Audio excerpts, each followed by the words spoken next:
Hello class, your warm-up is on the screen.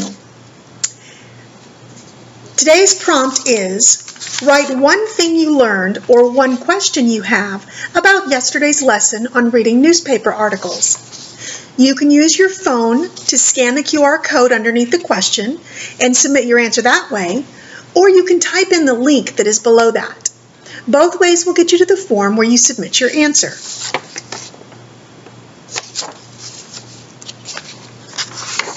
Let's look at the warm-up responses and see if there's anything we need to clarify.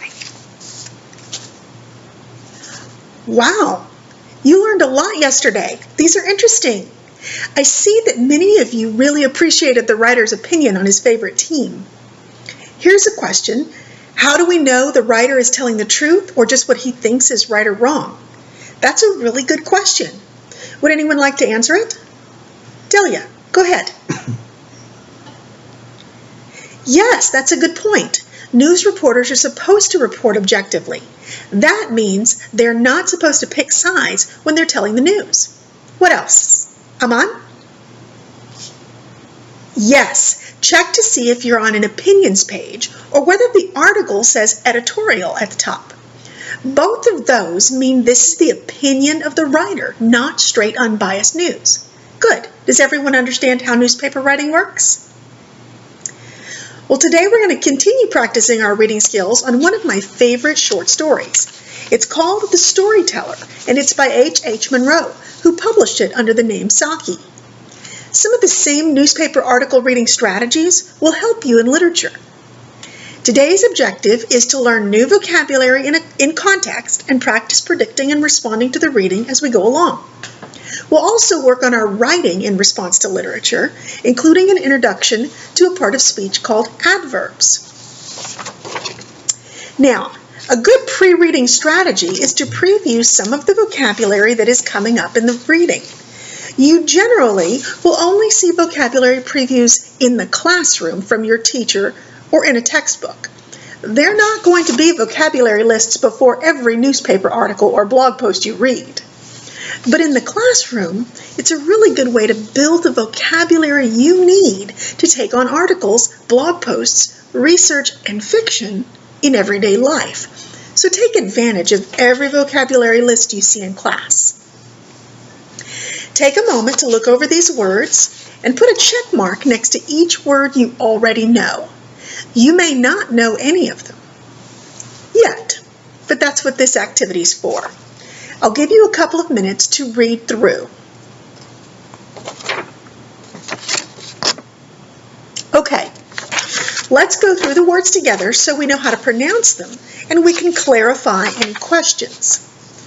I'm going to read the word aloud and you are going to repeat it. Then I'll read the definition and use it in a sentence. As we're going through the list, have your pencil in your hand to mark any word in the definition that you need help with, or any definition we need to come back to when we've finished going through the list. Ready? Sultry. Hot and humid. It's usually used to describe the air or the weather. Sentence.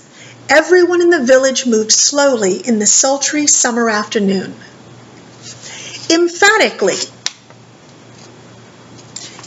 In a forceful way.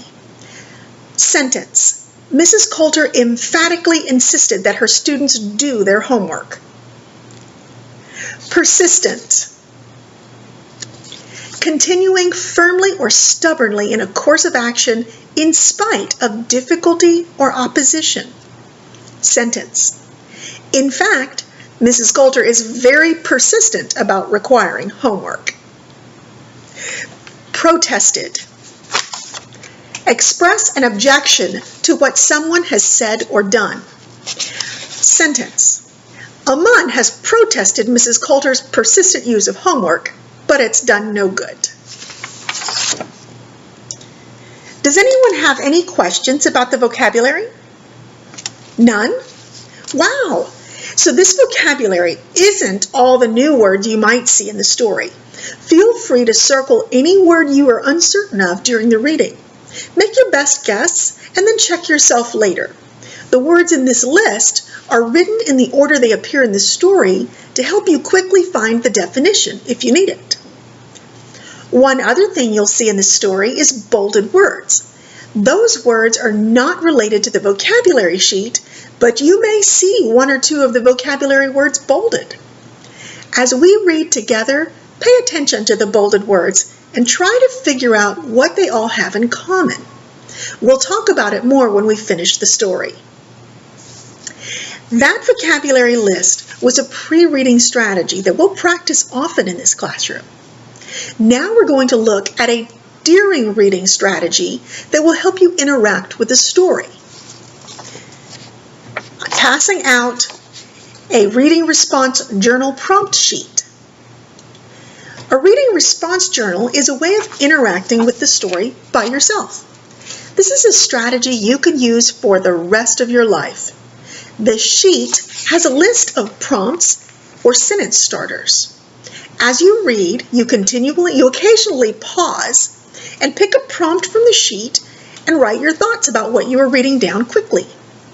This is designed to be fast, so don't worry about grammar and perfection. We'll read the story aloud, and when I stop and say reader's response, you pick up the prompt and quickly start writing down your thoughts. You'll find that you're having thoughts even though you didn't realize it. We all do. This is just a way to capture that thought, like taking a quick picture. For example, if we were reading Mary Had a Little Lamb, and I asked for a reader's response after the first verse, which is, Mary had a little lamb whose fleece was white as snow, and everywhere that Mary went, the lamb was sure to go. A student might write down in a response journal, to have a lamb follow me around everywhere would be a little strange. Cute, but strange. Good reading responses show the reader engaging with the story by predicting, challenging, or connecting. You can challenge the text by not liking the characters or the author's choices.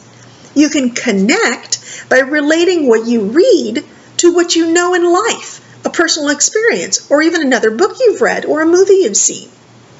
This is also an excellent pre-writing activity if you're going to have to write about what you read, which you will in this class.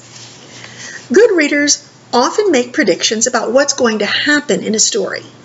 My own family listens to audiobooks when we are traveling. We pause and predict out loud to each other what we think is going to happen next. Then we talk about why it's a good prediction or not. Sometimes we're right, sometimes we're not, but we are definitely engaged with the story. Here's the second verse of Mary Had a Little Lamb. I'll read it aloud and then you will write a reader's response as practice. Don't start writing until I say. It followed her to school one day, which was against the rules. It made the children laugh and play to see a lamb at school.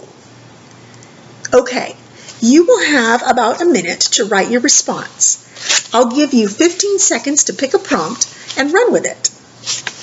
There are no wrong answers. Choose a prompt. Begin. Time is up. Complete your thought quickly and put your pencils down. Thank you. Who's willing to share their response? Miguel? Excellent. Read your response.